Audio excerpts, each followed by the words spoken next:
changing the frequency do anything other than just like change what the picture looks like? Oh, okay. Let's look at this. I think I'm missing it. Before you turn it on? I did turn it on though beforehand. Okay. How are you doing? Oh, it looks perfect. Good. So I didn't have a 1K potentiometer. We just had that one. 5K is fine 5K, because yeah, all you need to do is be able to make sure you get through the range. Right. Okay. And I was plugging this into here, and then I was trying to measure the potentiometer. Okay, you have to pull it out to measure the potentiometer. It should not be connected to your circuit. Oh, sorry. I should know that. When I teach circuits in a flipped or blended class style, I take every third or fourth class period and devote it to in-class labs. Students bring in their own devices and work right at their desks.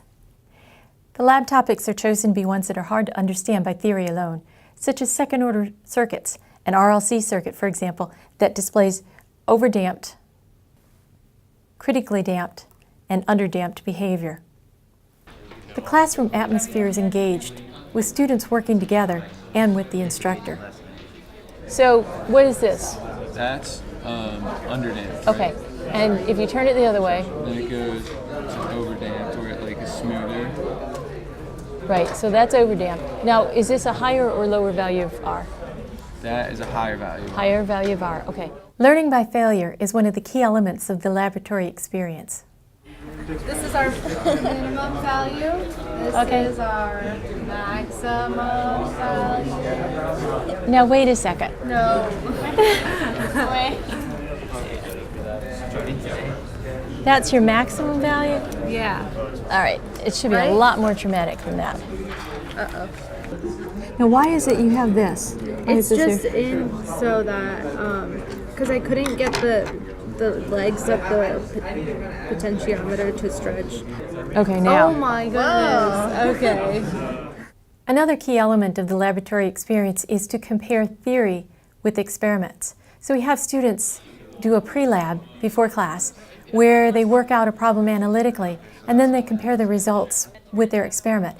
And we also ask them to make predictions of the sort of behavior that they expect to see. For our prediction, we got 245 ohms. And when we measured it, we had about 200 ohms. That's pretty good because that's, that's about as close as you can get from. Is it correct to say that when the frequency decreases because the period increases, the waveform looks more like a square wave? Exactly, yeah. We introduce students to some practical issues that deviate from the basic theory. For example, this RLC circuit with a potentiometer in there should be run without a problem by theory. But the problem is that most function generators may not be able to generate enough current to be able to drive this circuit. So we introduce this op-amp, which doesn't change the voltage level here, but gives it enough power. So this is what they learn in class. This is what they have to build. So let's take a look at what the circuit looks like with the op-amp in it. So this circuit right here.